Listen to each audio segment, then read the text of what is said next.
കാൽനൂറ്റാണ്ട് മുൻപ്, കൃത്യമായി പറഞ്ഞാൽ 2001 കേരളത്തിൽ UDF തരംഗം ആഞ്ഞടിച്ചൊരു കാലമുണ്ടായിരുന്നു. അന്ന് AK ആന്റണിയുടെ നേതൃത്വത്തിൽ അധികാരത്തിലേറിയ മൂന്നാം ആന്റണി മന്ത്രിസഭയുടെ ചരിത്രവും 2026 VD സതീശന്റെ നേതൃത്വത്തിൽ അധികാരത്തിലേറുന്ന പുതിയ UDF മന്ത്രിസഭയുടെ രൂപീകരണ ചർച്ചകളും ഒത്തുനോക്കുമ്പോൾ മുന്നണി രാഷ്ട്രീയത്തിലെ ഭാവമാറ്റങ്ങളുടെ വലിയൊരു ചിത്രമാണ് പുറത്തുവരുന്നത്.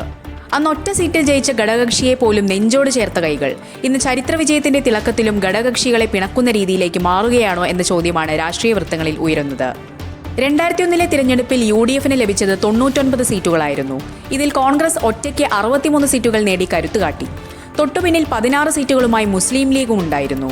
തിരഞ്ഞെടുപ്പിന് തൊട്ടുപിന്നാലെ കഴക്കൂട്ടത്ത് നിന്ന് UDF വിമതനായി മത്സരിച്ചു ജയിച്ച കോൺഗ്രസുകാരൻ MA വാഹിദ് പാർട്ടിയിലേക്ക് മടങ്ങിയെത്തിയതോടെ UDFന്റെ അംഗബലം 100 ഉയർന്നു. അന്ന് കോൺഗ്രസും മുസ്ലിം ലീഗും മാത്രം വിചാരിച്ചാൽ മന്ത്രിസഭയ്ക്ക് ആവശ്യമായ ഭൂരിപക്ഷമുണ്ടായിരുന്നു. എന്നാൽ വലിയ കക്ഷികൾ ചെറുകക്ഷികളെ അടിച്ചമർത്താൻ അന്ന് ശ്രമിച്ചില്ല. മുഖ്യമന്ത്രി ഉൾപ്പെടെ 20 മന്ത്രിമാരുണ്ടായിരുന്ന ആ മന്ത്രിസഭയിൽ കോൺഗ്രസിന് 9 മന്ത്രിമാരും ലീഗിന് 4 മന്ത്രിമാരും കേരള കോൺഗ്രസിന് 2 മന്ത്രിമാരുമാണ് ഉണ്ടായിരുന്നത്. അതിലുമുപരി 2 അംഗങ്ങൾ മാത്രമുണ്ടായിരുന്ന Kerala Congress B, Kerala Congress Jacob, RSP B എന്നീ കക്ഷികൾക്കെല്ലാം മന്ത്രിസ്ഥാനം നൽകി TM ജേക്കബും R ബാലകൃഷ്ണൻ പിള്ളയും ബാബു ദിവാകരനും മന്ത്രിമാരായി.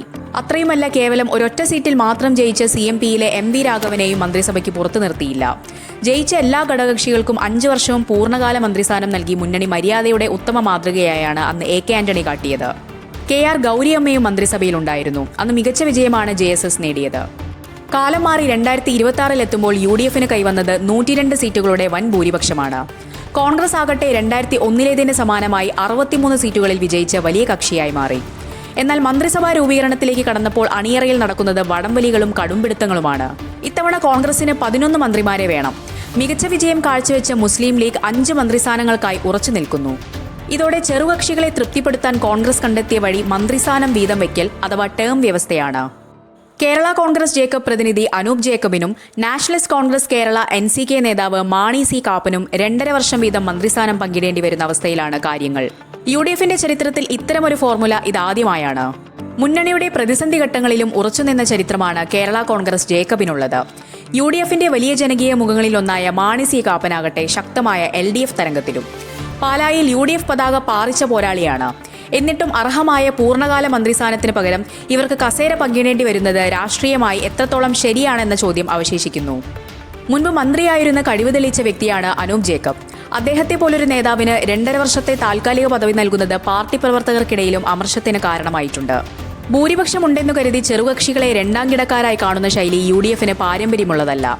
2001 കാട്ടിയ ആ വലിയ മനസ്സ് 2026 കോൺഗ്രസ് നേതൃത്വത്തിന് നഷ്ടമാകുന്നു എന്ന ആക്ഷേപം ശരിവെക്കുന്നതാണ് ഇപ്പോഴത്തെ നീക്കങ്ങൾ. LDF മുൻപ് നടപ്പാക്കിയ 2.5 വർഷ കസേര വിഭജനം UDFും കടമെടുക്കുമ്പോൾ അത് മുന്നണിയുടെ കെട്ടുറപ്പിനെ ബാധിക്കുമോ എന്ന് കണ്ടറിയണം. വിജയത്തിന്റെ തിളക്കത്തിലും ഘടകകക്ഷികളെ അർഹമായ ആദരവോടെ കൂടെ നിർത്താൻ കോൺഗ്രസ് നേതൃത്വം തയ്യാറാകണമെന്ന വികാരമാണ് അണികളിൽ നിന്നും ഉയരുന്നത്. എല്ലാ ഘടകകക്ഷികൾക്കും അർഹമായ മന്ത്രിസ്ഥാനം നൽകി മുന്നണി മര്യാദ കാത്തുസൂക്ഷിക്കാൻ സതീശനും സംഘവും തയ്യാറാകുമോ, അതോ അസംതൃപ്തികളുടെ പുകച്ചിലൂടെ പുതിയ സർക്കാർ യാത്ര തുടങ്ങുമോ എന്നാണ് ഇനി അറിയേണ്ടത്.